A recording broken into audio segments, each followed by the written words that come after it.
All right, guys, let's welcome Nadja Peulen to a new pod here, notfest.com. Nadja, how are we doing today? Good. How are you? I am doing well. Yeah.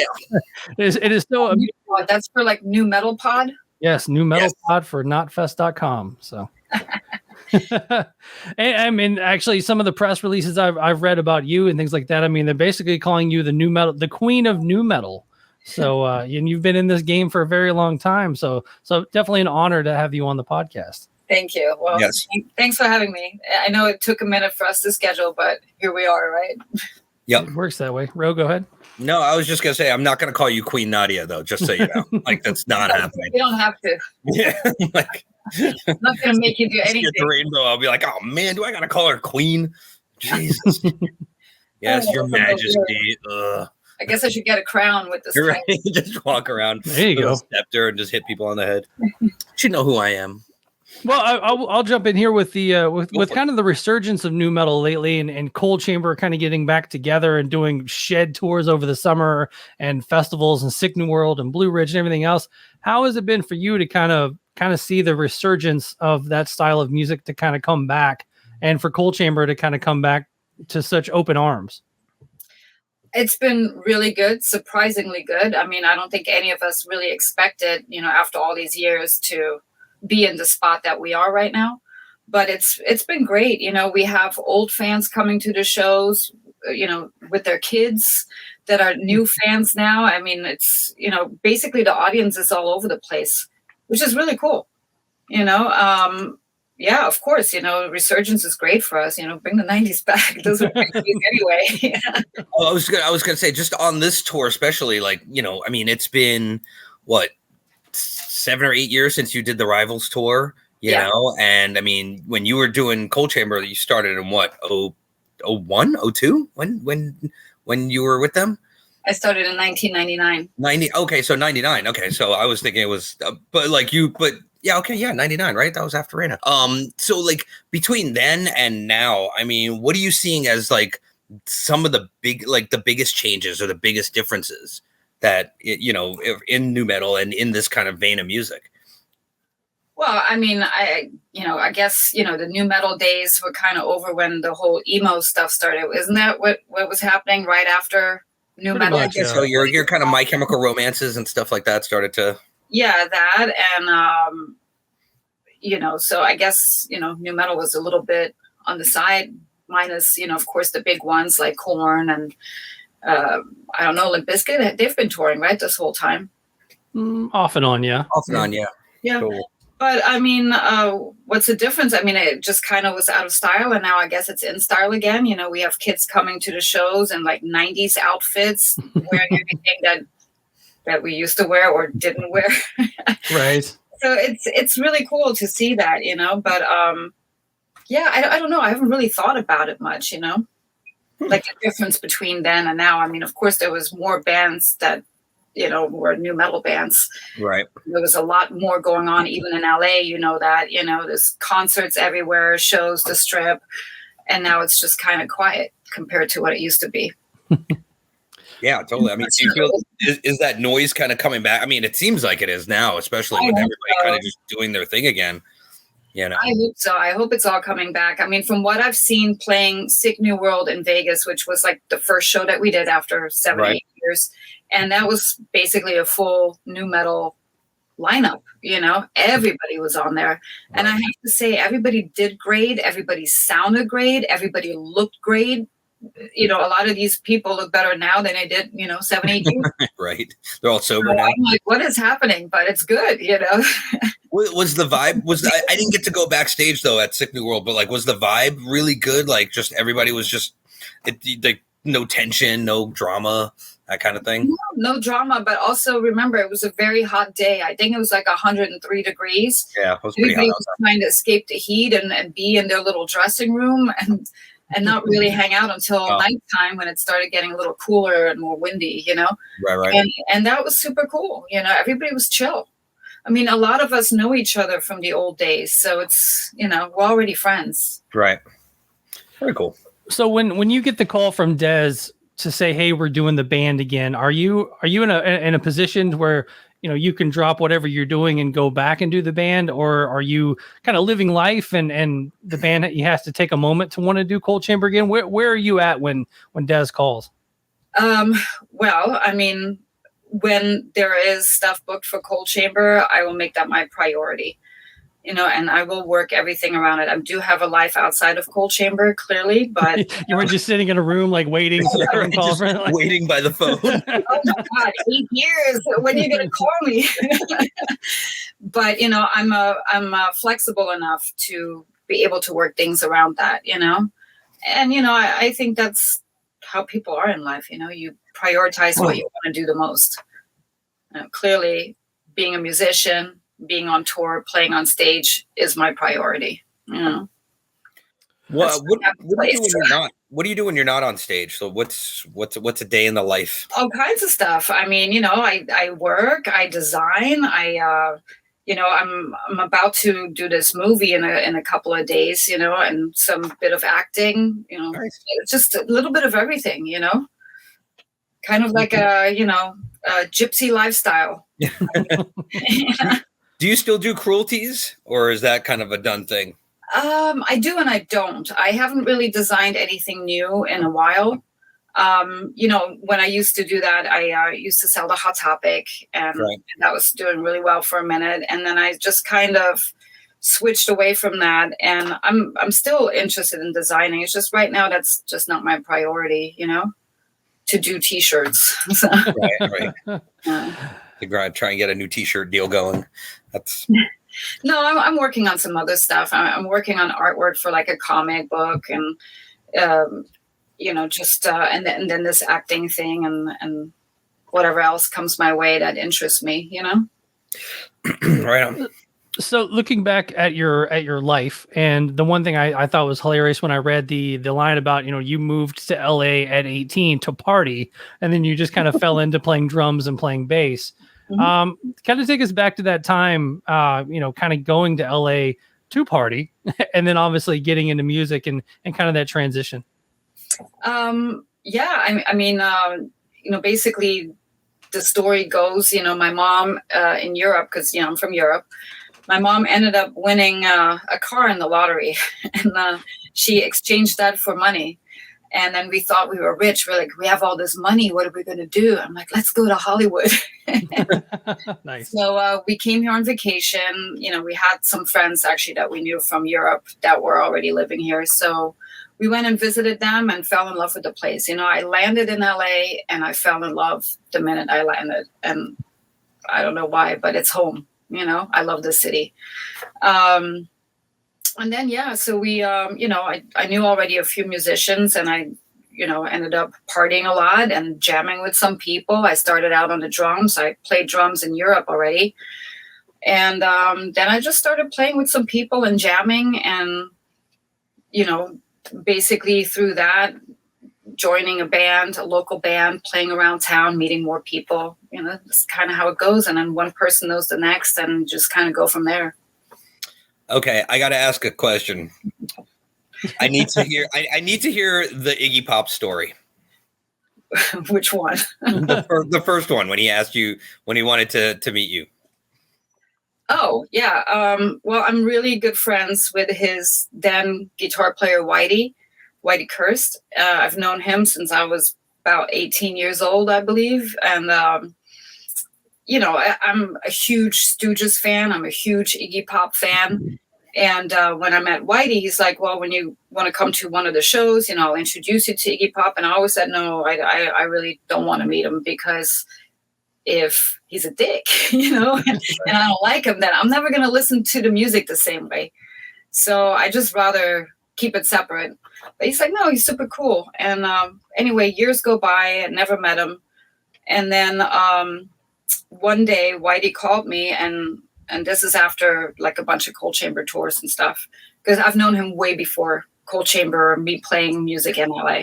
Right. And he goes, hey, I'm at the Swing House. I'm here with some cats. We're like jamming some music. Why don't you come down, bring your bass and jam with us? And I wasn't really feeling up to it, because I was like, man, I don't really feel like going down there and playing with some people. I don't know. I don't even know what this is, And so he kept bugging me and calling me. And I was like, no, bro, I'm not going to come down there. And then eventually I got this call, and it was Iggy, and I recognized his voice. And he was like, hey, Nadja, this is Iggy. I hear a lot of good things about you. Come down, be here in 15 minutes or fuck it. And I said, whoa, and and I got really nervous, and I packed what am I going to say? No, I'm not, Right. Sorry, Iggy. I didn't know he was there. I thought it was just Whitey and some people hanging out, but right. Yeah, so I took my bass and I went down there, and I jammed for a little while, and and it was, it was very nerve-wracking, and he was a very nice guy, he's like the real deal, Right on. Yeah, I read something briefly about it, but I know it's like to get a phone call from somebody that's your hero is gotta be it's a little jarring. Yeah, it was. But it was like a very pleasant surprise because he was super chill, down to earth, very cool, and really like something I'll never forget. It probably Right. the wrong key for a couple hours, but I'm here in pajamas. Right. You got to play with Iggy. That's the important thing. Just ride the A string and let it go, Right. Yeah. Well, the funny part is I walked into the rehearsal room, and the guys that were playing, because somebody gave me their bass, they're like, oh, you take over. And I looked, I'm like, why do they all look like Whitey? And it turned out to be all his brothers. And I'm like, this is so strange. But cool. like Whitey 1, 2, 3, 6. Right now. Damn it. Yeah. What do you got, Josh? Just kind of going back into the Coal Chamber history. When did you get the call for Coal Chamber? Was there an audition process? Did they already know you prior to the band? How did that come about? Well, actually, I did not know Coal Chamber as a band. At the time, it was 99, and I was playing music. I was hanging out more on the east side of LA, so I wasn't really part of the Sunset Strip. I mean, of course, I knew the Rainbow, but I wasn't really hanging out too much at the Whiskey, Rainbow, and stuff because I was more on the other side. And I had this friend that was a friend of Meeg's, and she called me up one day and she said, hey, he's looking for a bass player. I've seen you play in your other band. I know you can do it. You should give him a call.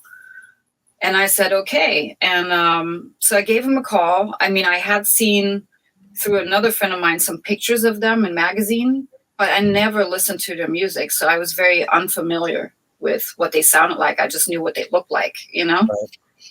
And so then Meeg's dropped off a CD with me, and I listened to it, and I liked it. It was very different than what I was playing because I was playing more stoner rock kind of stuff, Okay. like Monster Magnet type, music. And I'm like, wow, this is heavier, and but it's professional, and it's definitely challenging, and I was up for it. So I said, sure, I'll come down. And then they said, we're gonna audition you, and so I did. So I went to Third Encore and auditioned with Dez and Meeg's. Yeah. So in '99, would that have been around the Livin, Vida, Loco tour with Slipknot and Machine Head? Yeah. Okay. Yep. Yeah, that was I saw that tour in Memphis. And I still talk about that tour to this day because obviously Slipknot being an opening band, playing in front of all the backline instruments and things like that. I mean, it was an amazing sight to see kind of all 9 of those dudes on that compact of a stage. And, obviously they were blowing up at the time. Obviously you guys were huge at the time, and, Machine Head was amazing at the time too. So yeah. What a time in life to be alive. Yeah. So you saw me play in '99. I did. I did too. I think you guys played the Palace, I think, out here. Yes, definitely. Was that show? And that was so convenient because I lived right up the street. I literally drove down the hill and walked to the show. Right. You're like, wow, I can sleep in my bed for a night. That's great. I think. Well, just kind of looking back at that. I mean, you're talking about being kind of like more in a stoner metal scene, and then obviously you go out with a Slipknot, with a Machine Head at the time. I mean, were you into that stuff at the time? Did it grow on you over time? I mean, what were you thinking back then? I mean, I did not know about Slipknot, and they were a very new band at the time. That was, I think, that Livin, Vida, Loco tour was before they broke. I think they broke right after that, right? And became huge. And I wasn't familiar with Machine Head either. So basically, I wasn't familiar with too much of all the Roadrunner bands, because that's kind of what it was at the time, like a Roadrunner package. It was all Roadrunner, yeah. Yep. And, but, you know, I mean, I like music, and I like, you know, all kinds of music. I like metal, I like rock, hardcore, whatever. So yeah, and you know, becoming friends with all those people, I love all those bands. I think they're great. Nice. Well, I didn't know that you were a stoner rock person. What band were you in? What band were you in? And again, I like all kinds of music, but you know, I mean, you'll bring me like some Monster Magnet, and you know, and then like even stuff like Lynyrd Skynyrd. You know, I'm all about it. I wear bell bottoms all the time and cowboy boots. You know? This is true. I can attest to that. Yeah. But I mean, I was just jamming with some people, and I wasn't this all-girl band. I was more like rock, you know. But yeah, I had just played for maybe bass. I only played for maybe a couple of years before I joined Coal Chamber. Oh, no kidding. Prior to that, I was playing drums. Right on. Are there plans right now? So it's just like drums, bass, you know. Right. Just lay down that heavy rhythm. That's what it is. Get that low end going. Are you guys working on a Coal Chamber record at all, or is it not a plan? Not right now. No, right now we have our next show is Mexico City, which is going to be November 3rd. Right. That Hell and Heaven Festival. We're going to be direct support for Slipknot. Oh, nice. It's going to be great. It's, you know, because we're friends with all those guys. So it's going to be really exciting to do that. And then we're done playing shows for this year, but we booked Australia for February of 24 with Mudvayne. Oh, nice. So we're going to team up again and do the Australia run. And then I know they're looking into, you know, booking hopefully more things. So. Right on. How was going on after Gwar every night? Were there remnants of, you know, nasty fluids all over the stage? Were they good about cleaning up your area so you didn't have to step in anything every night over the summer? No, I didn't see anything. It was very clean. I mean, I don't know if they had put anything down or if they were just really quick with cleaning in between, because the switch was only like half an hour maybe. But no, it was fine.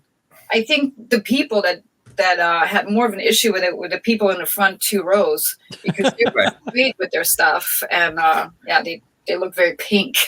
Right. So, well, that was the funny thing, being in the photo pit for that show, because I saw it over in was it Irvine, and it's like, just to see the amount of photographers who didn't have any kind of protection for their phones, I'm like, or for their cameras rather, I'm like, how do you not know what you're getting into right now? I mean, you know, some people aren't familiar with every band on the bill. Yeah, it was just funny. I've seen a lot of people walking around in pink shirts and pink faces. Yep. All green and whatnot. They used to have a thing called a crapapult, where it like flung this stuff out onto the crowd, and it like would crust up, and then when the crust would fall off, it would just be green and blue and everything. It's like as you're leaving the show, you're just covered in all this crusty stuff everywhere. So I'm glad I don't do that anymore. Back in the 90s, I went flyering for my old band at a Gwar show, but I didn't go to the show. I just waited till it let out, and I was just handing flyers out as people were coming out. And I got called out so many times for not actually being in the show because I was clean. They're like, "You didn't even come to this show," and I'm like, You're like wearing a white T-shirt that's completely white, and they're like, "Man, get out of here." You didn't even come to this show. Get out of here trying to promote your band. Trying to promote your band. But they're fun to watch. I mean, you know, it was great seeing them get dressed every day and like being around the costumes and stuff. Really nice guys, you know. Yeah. I did a press event a couple of years ago at Louder Than Life, and they came fully in costume to the press tent, and they pretty much just took it over because everyone's eyes just go straight to them when they show up. Well, yeah. I remember when their video Alice in Wonderland got nominated for a Grammy, and they tried to go to the Grammys in full costume. And there's some photos out there of like them trying to hand the usher like their ticket, and the usher's just like, "What the fuck is this right now?" It's amazing. Yeah, those guys are so much fun. No, it's fun for sure. And lots of naked ass walking around all day. What is happening here? Yeah, right. Yeah, there's a lot of naked ass and a lot of fake abs. Coffee. Kind of a serious question. I've asked Des this in the past, so I mean it's not too far out of left field. But when Des goes off to do DevilDriver, did it blindside you a little bit that he was doing another band? Did you know there was another band coming? Did you know the end of Coal Chamber was there? I mean, was there a feeling, I guess is the question. Well, I mean, we did break up, so we all knew that we were not together, and then he developed DevilDriver, so it didn't blindside me. I mean, we were broken up as a band, so it was kind of the natural progression for him to move on to something else. I think we all kind of did that in our own ways. So yeah, no, it wasn't anything strange. He's out with DevilDriver right now. Yep, sure. When he does that, were you going to continue playing bass in other bands? Did you play bass in other bands? Were you getting offers or anything like that? Or were you just really going to focus on fashion and shirts and things like that? I mean, I did. I had offers. I did play around with some bands. I, recorded some stuff, and I did play some shows with other people, but it's nothing that really, went to the Coal Chamber level, put it that way. And then I just kind of, I did the shirts, I did a little bit of this and that. And even now, like, I could be writing music, but I'm focusing on a few other things, and I'm focusing on the show that's coming up in a couple of weeks, But I mean, Meigs has another band. He's got Gemini Syndrome, Right. So everybody's keeping busy with, whatever they're interested in at the time when somebody else is, preoccupied with another band. So. When it came to the Roadrunner United thing, how was that easy to do? Or, I mean, I always thought that whole concept was kind of strange, just to have all these people from so many different bands kind of come together and do this thing. But it's not like you guys are necessarily in the same room writing and doing all this stuff. Mm-hmm. Was it easy to put together, like on the songs that you did? I mean, there was captains of the project with Roadrunner United. I think Dino Casares was one captain, and then we had Joey Jordison, and then I think it was it Rob Flynn? I think he was one of the captains, and then somebody else. Matt Heafy, I think, from yes. And I think those four teams did the majority of the writing, I think. I don't actually remember how that, because that was a while ago now. But yeah, basically... Paul Gray, Slipknot, he called me up, and so I was going to play bass on the song that Dino wrote with Matt Heafy, the end. And so I went into the studio with Paul, Dino, Roy Mayorga, and so we tracked it, and then a little bit later on we did the video for it, and then a few months later is when they wanted to put on that show that we did in New York, which turned out to be this DVD. And that was a really fun time. We were out there for like a week, rehearsing. That was a crazy thing. That was so nuts. Yeah, partying every night. It was a lot of fun. And then we did the show, which was great. And so then at that point, Joey had asked me to be on the song with, what was the song again? Tired and Lonely. And we did a live performance of that for the show, for the actual DVD, and also for Fuse TV. We did a TV performance. So that was Joey who asked me. And then the other song that I did with Dino and Villavallo from him, I basically told Adam from Machine Head, I'm like, I won't play on that song. Take it. Yeah, right. I was like, thanks. So I did, yeah. So I played those 3 songs live, but on the record, I'm on the end. Right on. Yeah, it was fun. It was a lot of fun. So I don't know how they all worked it out, and at the end, I think we were all so out of it that we were all like, "What the hell happened this week?"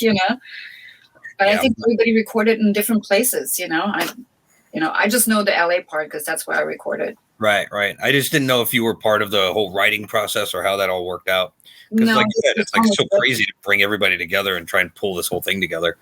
Yeah, it seems a little chaotic, but like Dino wrote the song. I think the majority of the song, if not the whole song, I don't even know. But yeah, I went in there with Paul, and then Paul and I kind of said, and then we worked on the bass line, and then we tracked it.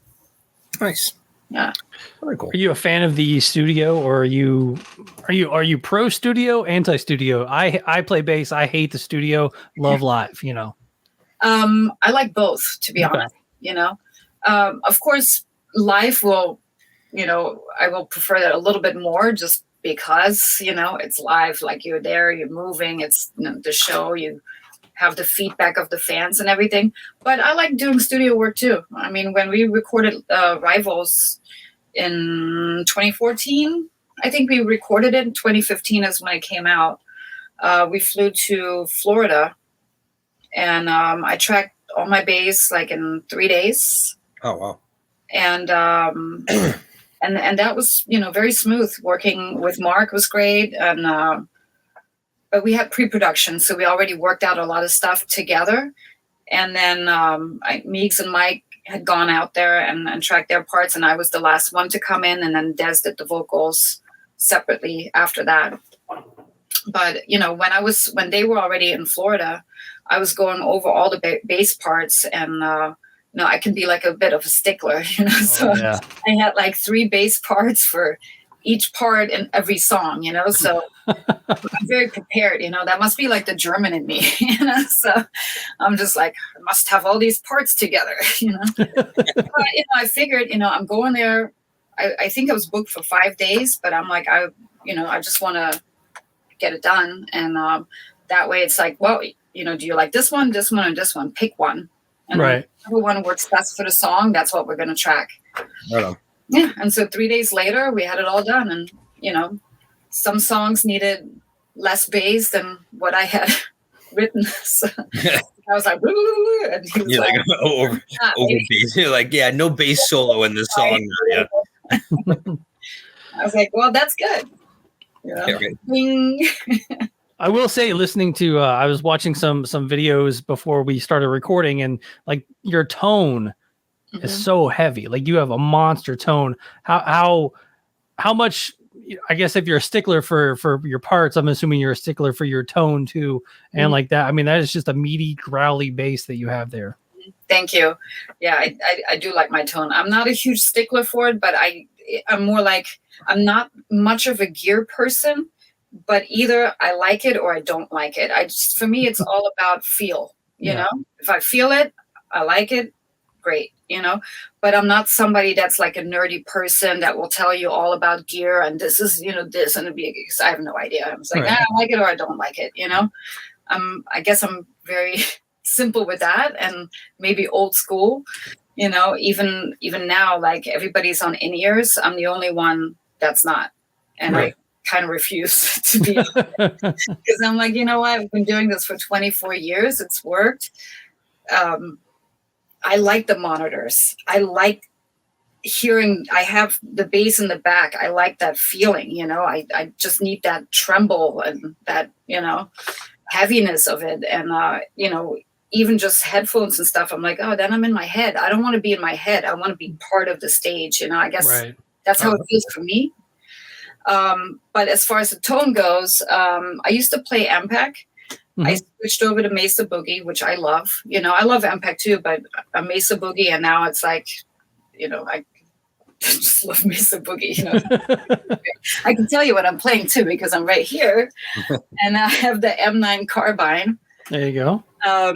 Which I'm not sure if they still make that one anymore. And then of course 2 810s, but as far as, on this last tour, I know we put a black glass pedal on it and some other pedal that my tech put together, which is fine. But, quite frankly, I mean, I had that sort of tone even without the pedals. Right. So, do I need the pedals? Not really. Do they help? Yeah, sure. They don't hurt. I mean, not to be, weird, but yeah. But I think it's I play with my fingers, and I think of course the amps and stuff and the basses, the pickups and everything. But I think at the end of the day, for a musician, it's the energy behind it and who you are and how you attack to play, because you can put the same setup on different people and it will sound differently. Yeah. I mean, the one thing too with in-ears I've dealt with in the past was you don't really get the crowd noise. You get everything else, but in between songs, you just see a bunch of, you don't really, right. you don't hear the crowd. And I want to hear that. I want to feel it. I want to feel the crowd. I want to feel it in my feet. I want to feel it around me. You know what I'm saying? Right. So I agree with you. I'm team Nadja when it comes to in-ears. I mean, and then sometimes, then you're kind of, you're depending on the monitor guy being good because you're depending on that monitor sounding good because that's everything I hear from whatever's behind me and whatever's in front of me and then the side wedges, And and sometimes, the monitors aren't great because of the venue or because of whatever. But then you just got to roll with it. Right. One more thing on videos, we were kind of going back. I was watching the Rock Superstar video as we were getting ready for this. How did that come about that you were in the Rock Superstar video by Cypress Hill? The director, Dean Carr, okay, good friend of mine, he called me up and asked me to be in it. Nice. And I said, sure. And so I went there and we filmed that. And then I also did What's Your Name, What's Your Number? With Cypress Hill, and that was with Tim Armstrong. But the Rockstar video is, more elaborate than the other one. Right. You have a very distinct stage presence, and so when you came up in the Rock Superstar video, I was like, oh, there she is, right there. Yeah, I can't help it. It's just like my moves. Bro. No, I was just gonna end it with my usual question, which is unless you got if you have something else to ask Josh, I was gonna go. Well, I was gonna ask one more thing.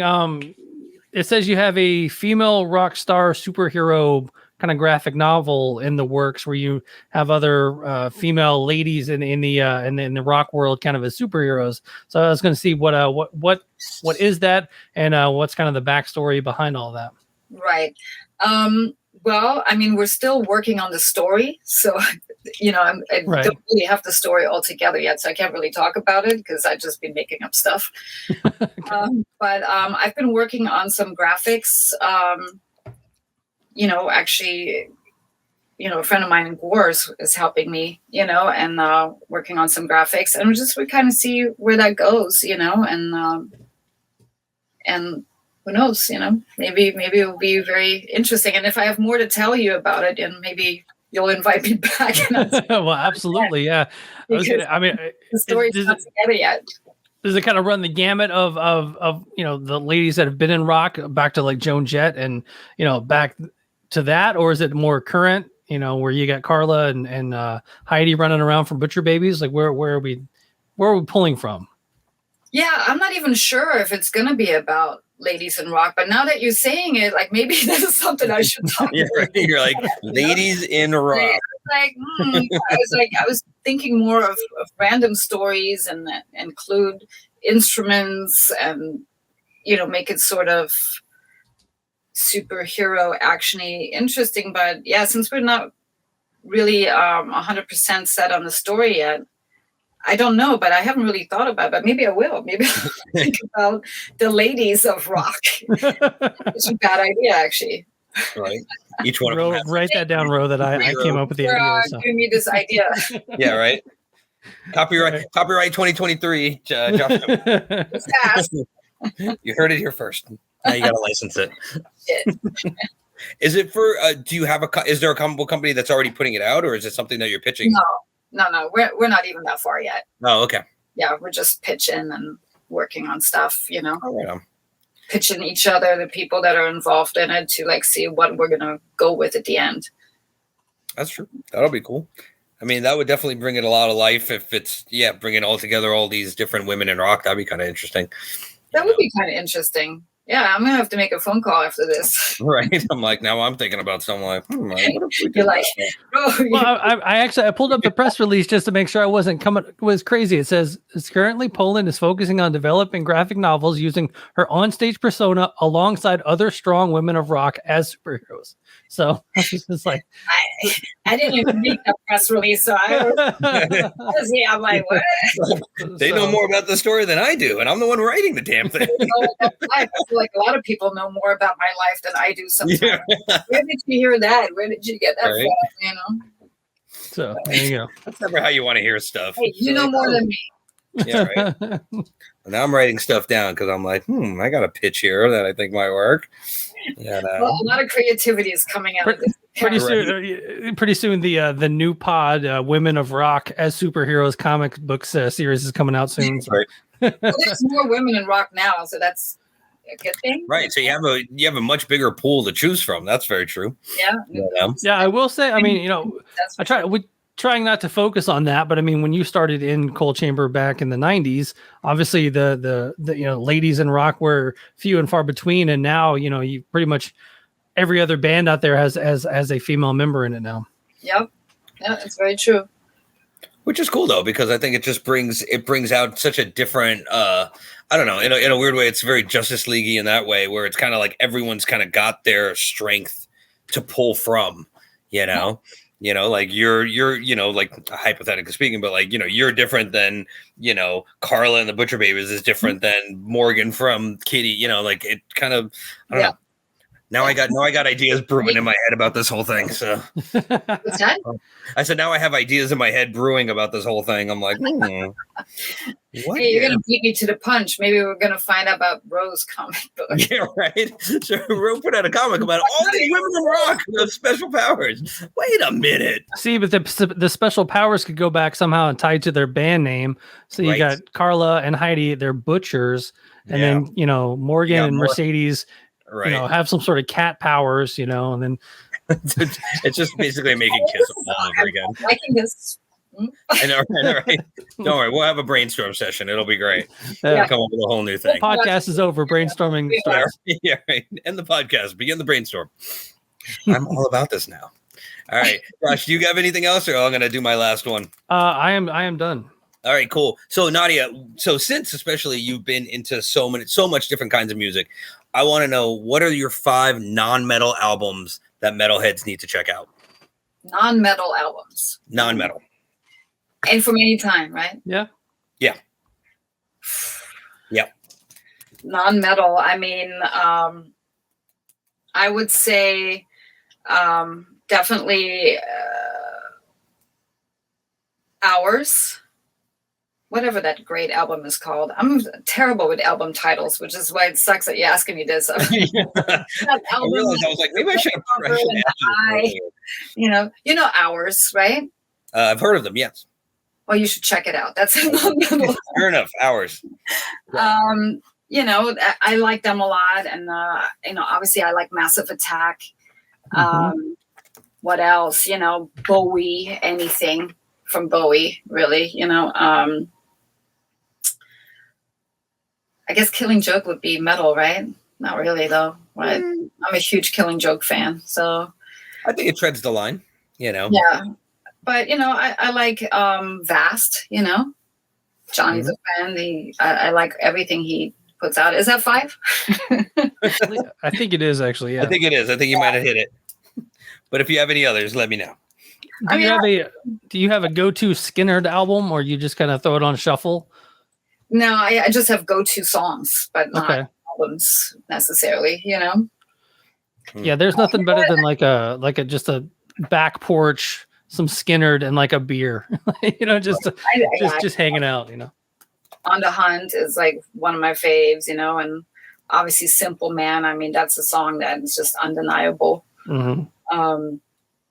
But yeah, I mean, there's so much good music out there. I like a lot of new wave, a lot of 80s stuff. The Cure, Sisters of Mercy, all of that, So right, Sick New World was just like right up your alley. Because Sick New World was new metal, and it had the new wave, and it had some some of the industrial stuff on it too. So I'm sure you were just bouncing around stage to stage that day. Yeah, I was kind of disappointed in the sense of because on the original flyer it did say Killing Joke and Monster Magnet. Yeah, I know. I was excited about that, and both of them didn't play. I brought that up as well on one of our episodes because I'm a massive Monster Magnet fan. Yeah, and so I was. But you know what? When I saw them on the flyer, I was like, "There's $20 says they cancel."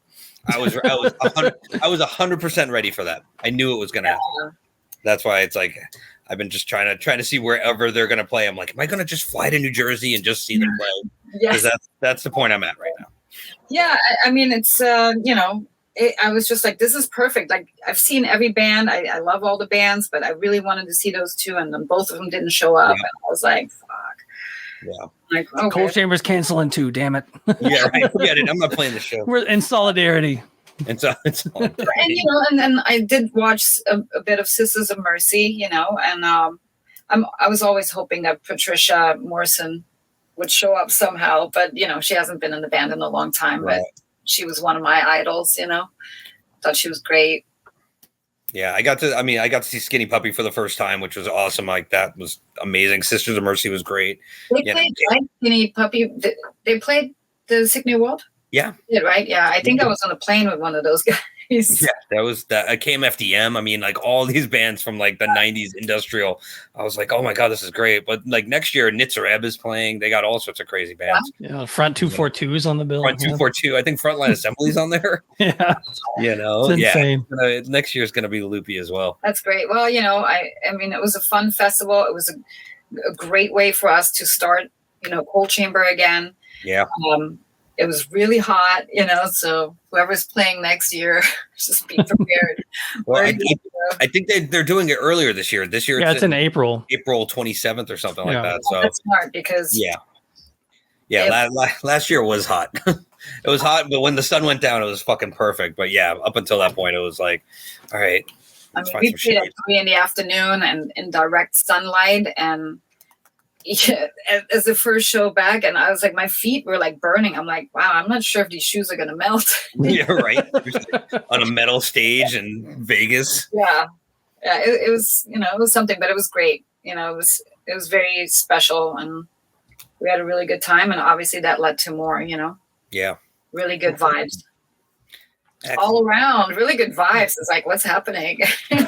Right, we're all cool again. Yeah, right. Well, okay. Well, not only that, but it's just like the idea of like this new metal resurgence, just kind of being, for so long it felt like it was just such a slur, and now it's kind of like everyone's like, no, we're all here, dude. Like, that was the best feeling, was just how positive it was, and then just seeing people who wouldn't have listened to like a band like Ministry or Sisters or stuff like that, like going to those stages and actually checking them out was right. Yeah, I would just hear people being like, these guys are really fucking cool, and I'm like, yeah, they've only been around since 1988, but it's fine as long as you're seeing them now. That's what matters. Yeah, exactly. I mean, yeah, it was really cool, and I thought like a lot of the bands from our era, if that's what you call it, still have lots of energy. Yeah, so much fire. Yeah, a lot of fire, and I'm like, hell yeah, that's great. Yeah, that's why when it came to KMFDM, I was like, it's either going to be very sterile or it's going to, and they came out and I was like, oh, this is what I needed again. I needed this feeling again, So I'm glad that you were there. I'm glad that everybody was having a great time, So hopefully, I mean, that'd be great if you guys aren't on it next year, right? I think there's only a handful of bands that are on it next year. Yeah, whatever they announce, we're not on that. Well, considering the Monster Magnet and Killing Joke cancellations, anything can happen between now and then. So that's the way I look at it. Yeah, that's music. Everything like changes every 5 minutes. It feels like it. So it's very unpredictable. Yeah. All right, last question, and we'll get you out of here. Today is the 29-year anniversary of the first Korn album. Okay. Do you remember hearing that for the first time? Was it a game changer to you as much as it was to most people? What do you remember of Korn coming out? I have to disappoint with my answer. So no, I don't recall that coming out because I was in a different musical, I guess headspace time, So I didn't really get into Korn until later. Mm-hmm. And So therefore, it's my shitty answer. But I love Korn. I think they're great. I like a lot of the new stuff too. I mean, live, amazing.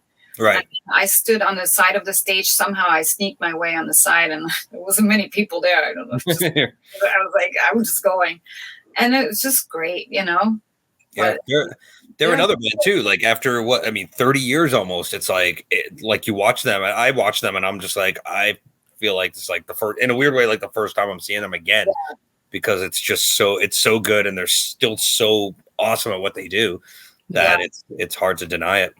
Exactly. That's a good way to say it. It's hard to deny it. I like that. Yeah. No, they were great, and it was very stormy that night, as you remember. But that was a great show. Yeah, it really was. It got so hot that Ro was running around without a shirt on. I know that doesn't happen. That's how you know how that doesn't happen at all. So did you get sunburned at all? I did. The top of my head always gets sunburned, no matter how much sunscreen I put on it. But that was a really. I was still amazed that they pulled that show off the way it did. I was really, really amazed by that. It was somehow still all worked out in spite of there being 8,000 bands in 4 stages. I know. I thought too, how are they going to do it? And then they had that rotating stage. Right. One band off, the next one rolls on. Yeah. I was that, and the fact that the 2 stages that were next to each other, like you could, like the sound never bled over. So you could literally be on the one side of one stage, and you wouldn't hear the stage that was only like 200 feet away. So that was my big thing. I was like, how are they going to do this where everybody's not just overlapping sound on each other? And they totally pulled it off, which I was fucking super impressed by. Yeah. And knock on wood, we were lucky because right after us, I think there was some sound issues. Yeah. With Seven Dust and Ministry. Yeah. Ministry got cut. Seven Dust had issues. Yeah. I think there was another band that had issues too, but so it's like, in spite of all of it, in spite of how insane it could have been, it really was, it worked out pretty well. So yeah, it was the same for us at Blue Ridge, because there was issues. Before. The day we played, it was fine. And then they got canceled the next day for the rest of the weekend. So somehow we managed to get the sweet spot on all these festivals, Nice. Totally. That Blue Ridge thing was nuts. we talked about that too, just about, how crazy it was. So I'm glad you guys got to at least play, because man, I would have hated to. I would have hated to be in that audience, especially, Yeah, and it's, far out in kind of the middle of nowhere, wherever you're staying, you're driving like an hour to actually get to the festival. So it's not a very convenient location, Right. Crazy. I guess they're going to do it next year, so we'll see. Yep. Oh, really? Are they doing it next year? All right. I thought so. I thought I saw something. Hey, more power to them, man. If they can pull it off, rock on. Right. You made it to the show, right? You came to Irvine? Yeah. Okay, good. Oh, yeah. I was there. I was in front taking pictures. Yeah, hometown show for us, which, that's always crazy because, we're all LA, California people. So the family and everybody comes out, and I left right after the show. So I think a bunch of people did. They were just like, cool, let's just go. Yeah. But that was fun. Well, Nadja, thanks for taking some time here with Ro and I here on notfest.com. New pod, hanging out on the New Metal podcast, as you say. And just what's the best place for people to follow you on, online, Instagram, Facebook, all that good stuff? I guess most of my stuff is on Instagram. And also on Facebook. I mean, it's all under my name, so you can just type in my name and find that. I mean, or go to my website, which is my first and last name.com, and it has all the social media links there, and including the Coal Chamber social media links. So yeah, that's the best way. I mean, I frequently update my website. I update my Instagrams, and, Awesome. That's the best way to find me and get news as far as band and art goes. Awesome. Well, thanks for taking some time here with us tonight. Yes. You're welcome. And thanks for having me. No problem. I'll see you soon, though, Nadja. Okay. Have a good night. All right, see you.